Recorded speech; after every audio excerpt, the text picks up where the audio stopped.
everyone, welcome back to another episode of Buzmen Videos. Buzmen is a great podcast initiative which aims to bring together inspirational stories from across the country under one united platform. We have today Mr. Surya Prakash Mahapatra, who is currently the global head and talent transformation at Wipro. He has over 23 years of experience in various leadership roles and in several leading IT and ITES organizations. Prior to Wipro, he's worked in HP, Microland, and a few other organizations. He has extensive experience in setting up and running learning development functions in India and abroad. He is a leadership development trainer and has delivered training sessions to senior leaders in various topics such as change management, leadership at VUCA World, and also learning agility, impactful speaking, etc. He was invited to speak at the prestigious events and conferences, to name a few like IOCL, IIM, CII, World HRD Congress, World Education Congress, and Satsang conferences. He has authored many articles, and in his articles were published worldwide. He's also on the editorial board of ECASA Quarterly e-magazine for HR and LD practitioners. He's participated in various satsang events, and he's discussed many speeches in spiritual topics. He was awarded as 25 most talented training and development leaders in the world by World HRD Congress. He was also conferred as Knowledge Management Leadership Award by the Global Knowledge Management Congress. He's also conferred by Popular HR Journal, Human Factor in 2016, and Best HR Heads in India. So welcome, sir. It's an absolute pleasure to have you with us today. Thank you so much. Thank you so much for this opportunity. So please appraise us about your journey and how you discovered HR in yourself. Well, my career journey began, as you mentioned, about 20 plus years ago, when I started in an organization in a small city in India, in the eastern part of India called Bhubaneswar. I joined a company called CGIHT. I joined their Bhubaneswar center as a center head. That's where the professional journey began. Though I had some, professional experience or stint before that, but I think a formal, meaningful journey began over there as a center head for that location. After performing that role for about a couple of years, I moved to the corporate office or the national center of CGIST in Bangalore. And that's where my journey from a small town to a big city started. And that was definitely a watershed moment in my career when I shifted from a small town, from a small role to a bigger, larger metropolitan city, much larger role. Right. The journey with that organization continued for some time. Then I moved to Microland for some time. Then I worked for an organization called First Ring. Then I joined Hewlett Packard, again, a world-class organization, and which gave me the exposure to best-in-class practices, methods, etc. So I think that's, again, was another watershed moment. Before that, my role primarily in the previous organizations was all about franchisee or channel partner management, or it was operations management or business development, etc. But that's where the formal foray into learning and development started. And I've never looked back thereafter. Today, in my current role in Wipro, I'm in a global role, leading the talent transformation and L&D function for the Wipro Digital Operations and Platforms Group, and supporting the learning and development needs of employees across the globe. And it's a role which is strategic, also tactical. Uh, my responsibility is to bring in best in class practices, methods to the organization and build a best in class learning and development and talent transformation function. So I think has been an interesting journey. I started in a small town, in a small role, in a small organization. Today, uh, thankfully, with God's grace, I'm in a global organization performing a global role, and then trying my best to create impact for my organization and for my colleagues. All right, that's wonderful, sir. So now, as you mentioned, you've been in the industry for over 23 years. So you've obviously spoken at over hundreds of programs. So how do you manage your schedule? How do you manage any last minute changes that come about? Yeah, I think in today's world, managing your schedule requires discipline. And we live in a VUCA world today. Things are changing, things are dynamic, they're unpredictable. Things can change in the last minute. So I think it requires a great amount of preparedness, agility. And so I think over the years, I have developed adaptability, flexibility, and agility. And the guts and the courage deal with something which is unpredictable and deal with the dynamics of life. Um, I think it's as simple as that. It might sound theoretical, but I think it's your preparedness and your learning from past experiences and an ability to apply that learning in new situations. So would you say there is a difference between learning and development, or how would you put that across? Oh, that's an interesting question. So learning is a process and development is outcome. Right. So if people learn, they would develop themselves. Mm-hmm. I think that's how I look at it. And today in organizations, there are learning and development functions, which essentially means that these functions or leaders in these functions are responsible for facilitating learning as a process and creating development as an outcome.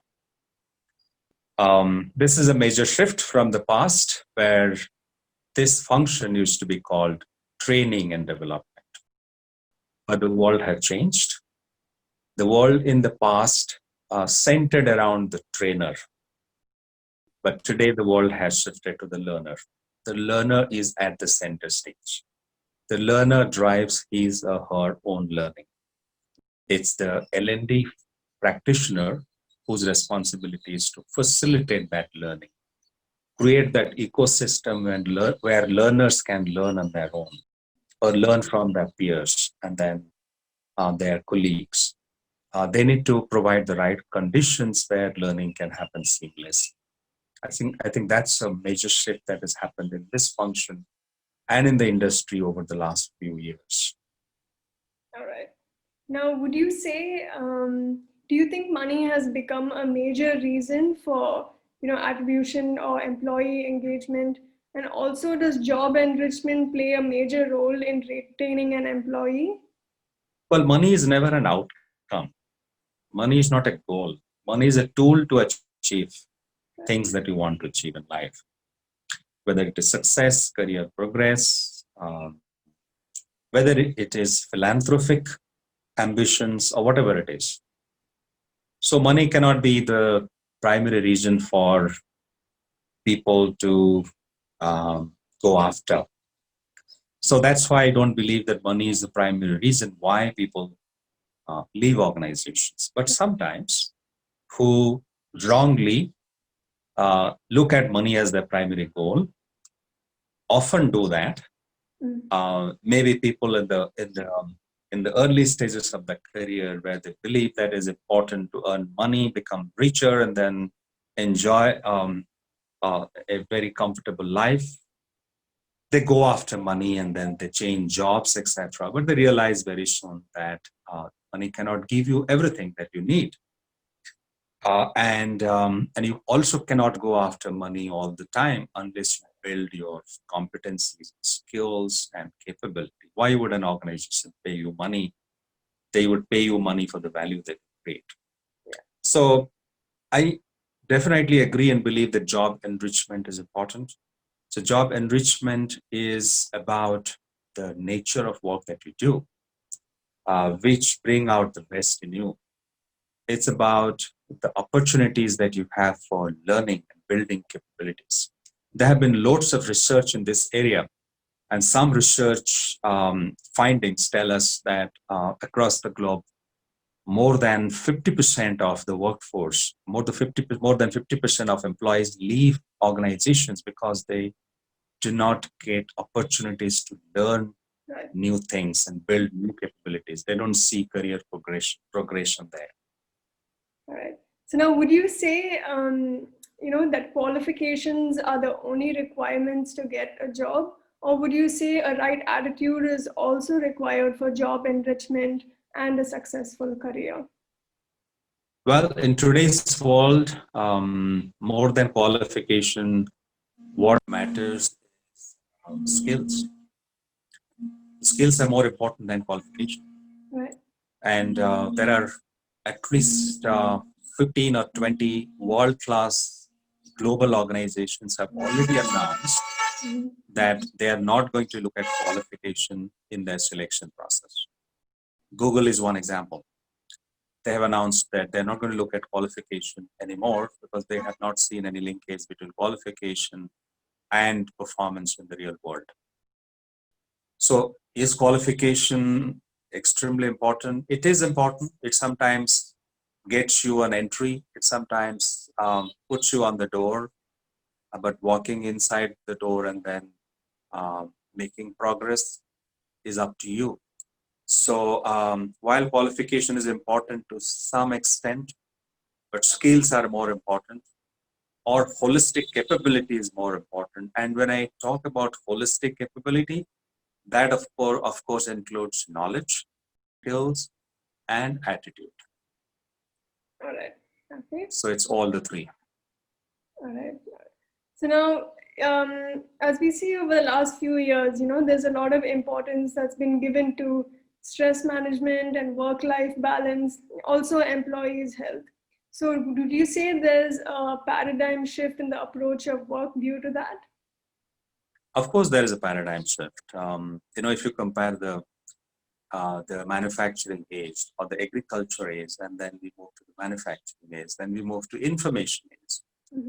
And that's where the major shift happened. So in the information age, the shift happened from the manufacturing era to the era of the knowledge workers. So the shift happened to workers or people who bring in talent, who bring in experience. So in the early part of the information age, organizations still persisted with the practices of the manufacturing era. The information age is the age of innovation, imagination, age of creativity.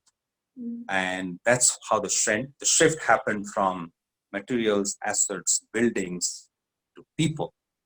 Right. Because people were the most important assets of the organization. That's where the shift happened. But when the shift happened, organizations realized people are very different from other material assets. Right. People have their emotions, they have their feelings, they have their creativity, they have their aspirations, they bring in energy, they bring in inspiration, so they're very different. And then organizations started looking at the whole human being. And they looked at human beings as individuals, as members of families, as social beings, as spiritual beings. They looked at their body, mind, heart, spirit, and everything. That's why the paradigm shift happened. That's why today we talk about concepts like work-life balance, etc. Because it's not just about work. It's also about a life, and the life also has many aspects. You need to take care of your health, you need to take care of your mind, you need to take care of your spiritual needs. So it's looking at a human being as a whole. That's the shift that has happened today. All right. Now, would you say artificial intelligence is going to make an impact as well in L&D functions? Well, so artificial intelligence is a powerful technology. Mm-hmm. So any technology is an enabler. Okay. Technology does not create momentum; it accelerates momentum. Momentum is created by human beings. Okay. So artificial intelligence is only going to supplement, complement, and augment human intelligence. It's going to enable human beings to achieve far superior excellence. In the L&D space, it's definitely going to help L&D practitioners to, to bring about innovation in the learning and development space. It is going to redesign, it's going to rewrite, redefine the way people used to learn. Artificial intelligence, the key components of which possibly today are machine learning, and then different other powerful tools like AI-enabled translators, and then the virtual experts, etc., are very powerful, which can augment learning. So if I have to give you an example, in the past, a learner used to learn in the classroom, and then when after the classroom session, when he or she was going back to the workplace, if he or she was stuck somewhere, he then had to go back to the trainer or the subject matter expert. Mm-hmm. And the subject matter expert is not always available. But today we have powerful technologies enabled by artificial intelligence. And one example is chatbot, and might get a response which is appropriate and which might solve his or her problem in real time. So this is an example how artificial intelligence today is augmenting learning and development. And whole lot of developments in analytics, big data, etc., now is enabling learning and development practitioners to get extremely powerful insights about learner preferences, learner expectations, learning styles, and it is giving them powerful insights to build learning programs, content, and interventions in a way which is more effective and impactful, and in a way which is which are tailor-made to the needs of the learners. That's a major shift that's happening in the learning and development space. All right. Okay. Now we have to ask you, sir, if you could tell us a little bit about your family, and also, how do you manage to devote time with such a busy schedule? And I'm sure you have to run around all the time. So tell us a little bit how you manage to balance some time for your family and also public speaking and spiritual engagements that you have. Okay. Well, I have a great family and I love my family. I have my wife and my son. We are three members in the family. And how do I manage to devote time to my family and to my job, my profession, which is very demanding, and also other passions in my life, public speaking, spirituality, etc. I also write. I write blogs, articles, and so on. Well, I think life is all about, or leadership is all about finding that balance in life. It's all about finding that balance. If you don't find that balance, then life becomes a lopsided growth. Growth. If I only succeed and excel in my profession, and my family is not happy with me, my environment, my neighborhood, my country, my responsibility as a citizen, if I don't discharge them, if I don't pursue my passions, and then it's like one-sided growth. So talking about it, I think if I go to a gym and then exercise only my left hand, after 3 months, I will see that muscles in my left hand have become stronger, but my right hand is as weak as before. And that's an imbalanced growth. It's not a balanced growth. Nobody wants a tumor is also a growth in the body, but nobody wants a tumor. We want growth, but we want balanced, all-round growth. Right. A growth which is all-encompassing. A growth where you find happiness in yourself, Right. in your family, in your social life, in your professional life, and in all aspects of your life. So to find that balance in your life, you need to find that balancing factor. Right. And you need that balancing factor in life which will help you balance. And in my opinion, that balancing factor is spirituality. So if one is connected with spirituality, spirit is all about consciousness. The more you are in control, the more you are in control, the more capable you are to lead a life which is happy, progressive, successful, satisfying. Because you need to be in control. For you to be in control, you need to find that balance. And to find that balance, you need to be connected with the balancing factor. To me, that is spirituality. All right. Now, also, I just want to ask you a little bit more in detail. You have spoken at many satsang gatherings about your spiritual journey. Would you like to dive a little bit deeper into that, apart from what you've just mentioned? Okay. So my spiritual guide is Rishi Thakurun Kulchandra. So I follow him, and my spiritual awakening experience has come through my alignment with him, and then through the learnings that I have gathered from my guru or spiritual guide. I do participate in spiritual congregations and satsangs, and my learning, understanding about spirituality is about the soul connecting with the Supreme Soul.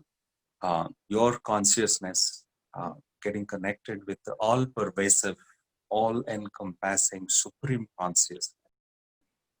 I think that brings you power, energy, and strength. And my mission, while being part of this spiritual congregations and spiritual journey, and then going to the spiritual congregations and satsangs, is to spread that message, help people get that spark, understand the true meaning of their life. Sometimes I feel that there are young men and women who are extremely talented, extremely knowledgeable, often lose direction in their life because they fail to establish that connection, and they go after wrong things in life, go after things which are not significant or meaningful. Sometimes they waste their life, they completely destroy their life. So I think the biggest mission in life, as my spiritual guide says, is transformation of the human being. And if you can help human beings transform themselves, that would be the biggest contribution to humankind. And that's my part of that's my journey. That's my objective. All right. That's To help wonderful. people. That's wonderful to hear, sir. Now, for our final question, it's been an absolute pleasure to have you with us. So, would you have any advice to any candidates who are looking for jobs, or just in general, how to tackle the future ahead of them? Well, I will not have any advice. I think young people today are very knowledgeable. All the access to knowledge in today's times. My 2 cents should be prepare yourself for a future which is uncertain, which is volatile, which is fluid, and your future can be a little complex and ambiguous sometimes, and prepare yourself to navigate through that. So the skills which are important and the skills that you need to build to become ready for a corporate world or your own profession, or your employment or self-employment. The skills which are relevant would be again, um, uh, you know, grouped into 3 categories. One would be your mindset, ability to deal with ambiguity, uh, becoming fearless, ability to take risks, experiment, try new things, flexibility, adaptability, etc., are important mindset traits. Then comes to skills, and I talked about 3 categories. So skills, I would kind of divide them into 2 parts. One is domain skills, which is your subject matter, your technical knowledge. If you are in the human resources profession, your expertise in the human resources area. If you are a programmer or a developer, your expertise in programming languages. If you are a finance professional, your expertise in finance area. I think your core domain and the technology domain and the industry domain. So domain as a whole is the second category. And the third category would be other skills which are professional and behavioral.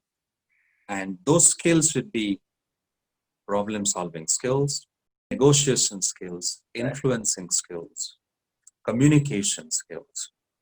So that's how I would group them into 3 categories: your attitude, mindset, then your domain capability, then your behavioral skills and leadership skills. You need to spend good amount of time.